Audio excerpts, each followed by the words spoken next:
안녕하세요. 심플 엔지니어링의 김성용입니다. 3주간의 휴가를 마치고 이제 다시 돌아왔습니다. 그동안 많은 관심을 보여주셔서 대단히 감사의 말씀을 드리고 싶습니다. 오늘 내용은 대충 공부하는 TV님이 질문해 주신 내용으로 영상을 꾸며봤습니다. 철골보에 관한 내용인데요.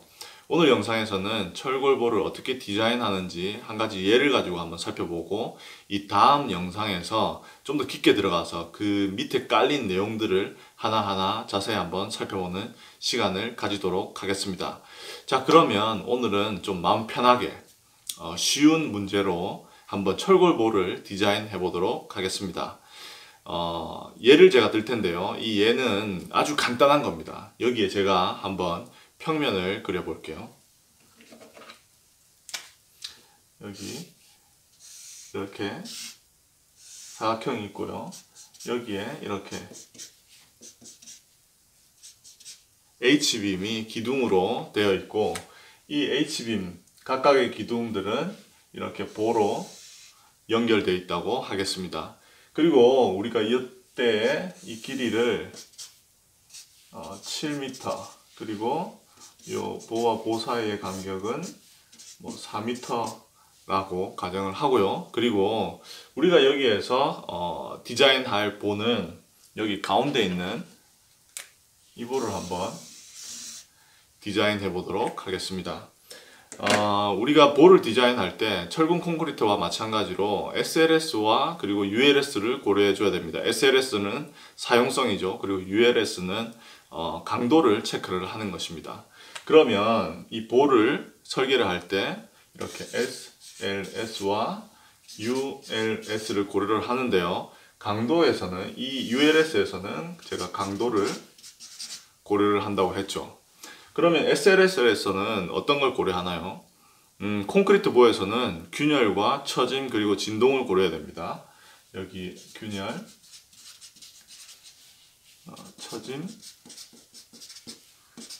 진동을 고려하여야 합니다. 그런데 보시면 아시겠지만 여기서 몇 가지는 우리가 고려를 안 해줘도 됩니다. 그것은 바로 균열과 처짐인데요.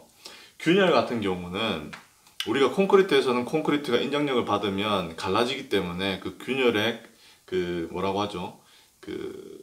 너비를 고려해 줘야 되는데, 철골 구조 같은 경우는 인장력이나 압축력에서 이 재료가 갈라지거나 균열이 생기지는 않죠. 탄성 구간에 있습니다. 그래서 당연히 철골보에서는 이 균열을 고려해 줄 필요는 없고요. 그리고 나서 이 이제 처짐은 고려해 줘야 되겠죠. 그런데 제가 아까 이 처짐은 거의 만족한다고 볼 수 있다고 할 수 있는데요. 그것은 철근 콘크리트와는 반대로 철골은 균열이 생기지 않기 때문이죠. 그러니까 일단 먼저 그 탄성 개수가, 그러니까 강성이 콘크리트에 비해서 한 6배, 7배 정도 큽니다. 이제 이걸로 인해서 그 처짐이 콘크리트보다는 훨씬 더 줄게 되겠죠. 여기에다가 더 콘크리트는 균열이 가면서 그 강성이 다시 한 번 더 줄어들게 되죠. 그리고 또 크리프 수축에 의해서 그 처짐이 좀 더 늘어나게 됩니다. 하지만 철골보, 그러니까 강구조 같은 경우는 그런 크리프나 이런 균열이 없기 때문에 그대로 그 탄성 상태의 강성이 그대로 처짐에 계산될 수 있습니다. 그래서 그 처짐 자체가 철골보에서는 그렇게 크게 중요한 그 역할을 하지를 않습니다. 그래서 철골보를 설계할 때는 특히 SLS에서 진동을 고려해 줘야 됩니다. 이때 진동을 고려해 주는 것이 아주 철골보에서는 중요한데요. 철골보의 디자인에서 진동이 중요해지는 이유가 그 재료에 또 있습니다. 아까 얘기했지만 그 철골의, 그러니까 강구조의 강성, 쇠의 강성은 콘크리트보다 6배, 7배 크다고 했죠. 그리고 또 강도 또한 6배, 7배 이상이 됩니다. 이 말은 무슨 말이냐면 철골을 썼을 때, 그러니까 강구조를 썼을 때 훨씬 더 작은 단면으로 적은 철의 양으로 그 처짐이나 그런 강도들을 만족시켜 줄 수 있다는 겁니다. 그러면 당연히 사람이 효율적인 디자인을 위해서 재료를 조금 더 될 수 있으면 줄이는 게 좋겠죠. 그래서 강구조, 그러니까 철골 보를 갖다가 될 수 있으면 얇은, 그리고 또 재료가 많이 안 들어가는 그런 단면으로 설계를 하게 됩니다. 이것이 이제 하나의 이유고요. 두 번째 이유는 그 철골의 강성이 크기 때문에 그 강도도 크고요. 그래서 이 보의 경관을 또 크게 넓게 해줄 수가 있습니다. 그러면서 보의 강성이 좀 줄어들게 되고, 그리고 또 단면이 아까 말했듯이 줄어들기 때문에 질량 또한, 무게 또한 줄어들게 되어서 이것들이 같이 진동에 약한 역할을 하게 되는 것이죠. 진동에 약할 때는 우리가 진동을 체크를 해줄 때 뭐라고 하죠? 고유 진동수를 고려해 주게 돼 있죠. 그 고유 진동수는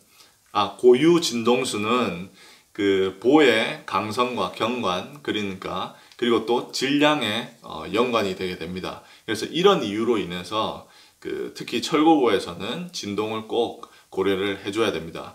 특히나 우리나라 같은 경우에는 그 철의 가격이, 그러니까 철골의 가격이 다른 나라보다 싼 편이기 때문에 대부분 뭐 주상복합이나 이런 높은 빌딩들이 그 합성보로 디자인되게 됩니다. 그러면 당연히 이로 인해서 그 철골의 보의 경관이 넓게 되고요. 그리고 또 그로 인해서 그 중량도 작게 되죠. 그래서 특히나 어떤 피트니스 센터나 이런 경우에 그 어떤 사람들이 뛰거나 이런 곳에서는 진동이 아주 중요한 역할을 하게 됩니다. 그래서 한 번씩 그 어떤 피트니스 센터에서 진동이 너무 커서 그 사람들이 대피하고 막 그랬다라는 뉴스를 보게 되겠죠. 그런데 이거는 우리가 뭐 이제 구조하시는 분은 알겠지만 이게 어떤 건물이 무너지고 안 무너지고의 결정적인 역할을 하는 것이 아니라 사용성의 그 중요한 부분이죠. 이 사용성이라는 개념 안에는 사람들이 거기에서 안전하게 느낀다라는 그런 개념도 포함을 하고 있는 것입니다. 그러니까 어떤 진동으로 인해서 그것이 꼭 건물을 망가뜨리지는 않더라도 사람들이 거기서 불안해한다면 그것은 사용성의 조건을 다 만족했다고 볼 수가 없는 것이죠. 그래서 그 진동까지 고려해 줘야 됩니다. 그런데 오늘 제가 보여드릴 것은 이 진동의 이슈는 제외를 하고요. 요 ULS, 그러니까 강도만을 고려해서 이 철골보의 단면을 구해주는 것을 보여드리도록 하겠습니다. 여기에서 가장 기본되는 식이 있습니다. 그것은 바로 M은 Fy 곱하기 ZX라는 것이죠. 여기에서 M은 여기 PL이 생략되어 있는데요. 일단 간단하게 얘기하면 모멘트는 그 항복응력 곱하기 단면계수다 입니다. 그런데 여기서 좀 더 자세히 얘기를 하면은 소성 모멘트는 여기 PL이 플라스틱의 약자입니다. 그러니까 여기 소성 모멘트는 항복응력 곱하기 소성 단면 계수입니다. 소성 단면 계수. 이렇게 제가 방금 눈치채신 분은 있겠지만 소성이라는 단어를 좀 강조를 했습니다. 여기 소성 요거를 좀 강조를 했습니다. 이 소성이 있으면 탄성도 있습니다. 이 반대되는 개념으로 탄성 단면 계수도 있어요. 그래서 여기 항복력에다가 탄성 단면 계수를 곱해주면은 탄성 모멘트라는 게 구해집니다. 그런데 이 내용은 오늘 다루기에는 좀 시간이 부족하니까 다음 영상에서 한번 다뤄보도록 하겠습니다. 일단 오늘 문제에서는 우리가 소성 모멘트를 구할 텐데 그 소성 모멘트는 항복응력 곱하기 소성 단면 계수를 함으로써 구해진다. 요거를 알고 그 단면의 치수를 한번 구해보도록 하겠습니다. 자, 그러면 일단 제가 이 식을 갖다가 약간 바꿀 텐데요. 어떻게 바꿀 거냐면은 이 M은 그대로 두고 이 FY를 요 밑으로 나눠줄 겁니다. 그러면 남는 것은 여기 있는 ZX죠. 소성 모멘트입니다. 소성 단면 계수입니다. 왜 이렇게 식을 바꿔주냐면은 유로코드에서는 제가 전에 한번 보여드린 여기 바오 타벨레라는 것이 있습니다. 여기에 보시면은 이렇게 그 테이블이 있는데 여기 테이블에 그 각각 단면이 가지게 되는 소성 단면 계수가 리스트화되어 있습니다. 유로코드에서는 이렇고요. 그리고 그 미국 규정에서는 AISC 매뉴얼이라는 게 있는데 거기에 보시면은 그 각각 스탠더드 그러니까 뭐라고 하죠? 표준화된 그 어떤 형광에 각각 그 단면 개수들, 단면 수치들이 거기에 리스트화 되어 있습니다. 그래서 거기에서 간단히 이 소성 단면 개수를 읽어낼 수가 있습니다. 그리고 제가 알기로 한국에서는 그 여기에 이제 H빔이나 이런 것을 그 제조하는 업체들이 그 테이블 그러니까 그 단면 테이블을 각각 만들어서 그 구조 계산에 쓸 수 있도록 제공하는 걸로 알고 있습니다. 그러니까 거기에서 또 이 단면 개수들을 찾아보실 수가 있을 것입니다. 그래서 나중에 제가 이 그 소성 모멘트를 항복응력으로 나누고 그렇게 되면은 필요한 소성 단면 개수가 나오겠죠. 그 이 필요한 소성 단면 개수보다 더 많은 값을 가진 그런 H빔을 그러니까 단면을 골라주면 되는 것이죠. 그러면 작용하는 힘보다 견딜 수 있는 힘이 크게 되어서 이 디자인을 만족하게 되는 것입니다. 자, 그러면 이제 먼저 우리가 여기에서 이 보호가 받는 그 모멘트를 한번 구해 보도록 하겠습니다. 그러려면은 일단 그 하중을 갖다가 일단 계산을 해봐야 되겠죠. 그 하중 계산을 하기 위해서 제가 여기에 몇 가지 그 가정을 할 텐데요. 이 철골보 위에는 콘크리트 슬래브가 있다고 하겠습니다. 그 콘크리트 슬래브는 16cm라고 가정을 할게요. 이거 만약에 이렇게 해서 단면을 그리면 뭐 이렇게 해서 여기 위에는 콘크리트가 있고 여기 밑에 이렇게 H빔이 있다고 가정을 하겠습니다. 그래서 여기에는 얘의 두께는 0.16m라고 가정을 할게요. 그러면 여기 작용하는 하중을 구할 수가 있겠죠. 그 하중은 G라고 하고요. 0.16 곱하기 25 이건 콘크리트의 그 뭐라고 하죠? 중량인가요? 킬로뉴턴 세제곱미터고요. 그리고 여기에다가 더해서 그 마감재의 무게 1.5kN 나누기 미터 제곱을 곱해주고요. 더해주고요. 그리고 여기에다가 이 평면에 이 슬래브에 작용하는 활화중 또한 더해주도록 하겠습니다. 5kN per 제곱미터. 이렇게 이걸 다 더해주면은요. 계산을 해보면 요거를 0.16 곱하기 25 더하기 1.5 더하기 5는 10.5가 되고요. 요걸 갖다가 여기에서 1.4를 곱해줄게요. 10.5 그러면 14.7 킬로뉴턴 per 제곱미터라는 값이 나오게 됩니다. 제가 방금 한 이 1.4라는 것은 약산식에 사용하는 개수죠. 원래는 그 유로코드에서는 1.35 곱하기 4중 더하기 1.5 곱하기 활화중을 해줘야 되고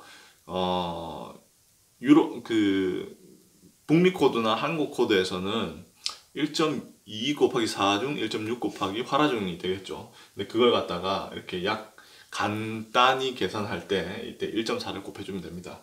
그래서 결국 나온 값이 14.7 킬로뉴턴 per 제곱미터고요. 그리고 아까 우리가 여기 그 보의 간격을 갖다 4m라고 했기 때문에 우리가 이 보가 일단 이렇게 단순보라고 하죠. 그러면 여기에 작용하는 이 선하중은 이 너비를 곱해줘야 되겠죠. 4m를. 그래서 여기에다가 곱하기 4를 합니다. 그러면 나오게 되는 값이 58.8입니다. 이것은 선하중으로 작용하게 되는 것이죠. 그럼 우리가 아까 여기에서 이 보가 단순 지지대했다고 가정을 했죠. 그러면 여기에 작용하는 최대 모멘트를 구할 수 있겠죠. 그 최대 모멘트의 값은 선하중 곱하기 이 경간의 제곱 나누기 8입니다. 그래서 어디다가 할까요? 여기에다가 m은 58.8 곱하기 7의 제곱 나누기 8 이렇게 해주면 나오는 값이 360.15 킬로뉴턴 미터입니다. 그러니까 이 보에는 지금 주어진 조건에서 360.15 킬로뉴턴 미터라는 모멘트가 작용하게 되는 것이죠. 자, 이제 우리가 이 모멘트를 구했으니까 이걸 갖다가 이 항복응력으로 나누어 주면 되겠죠. 그러면은 우리가 필요한 최소한의 소성 단면 계수 값을 구할 수가 있습니다. 그러면 여기에다가 360.15 그러니까 필요한 소성 단면 계수의 값은 360.15 곱하기 100 하죠. 단위를 맞춰주기 위해서. 그러면은 킬로뉴턴 센티미터가 되겠죠. 요거 나누기 23.5 나누기 그 1.15 그 재료의 안전계수죠. 요걸 곱해주면 됩니다. 나눠주면 됩니다. 그래서 나오는 값이 뭐냐면은 23.5 나누기 1.15 하면 1762 세제곱 센티미터라는 값이 나오게 됩니다.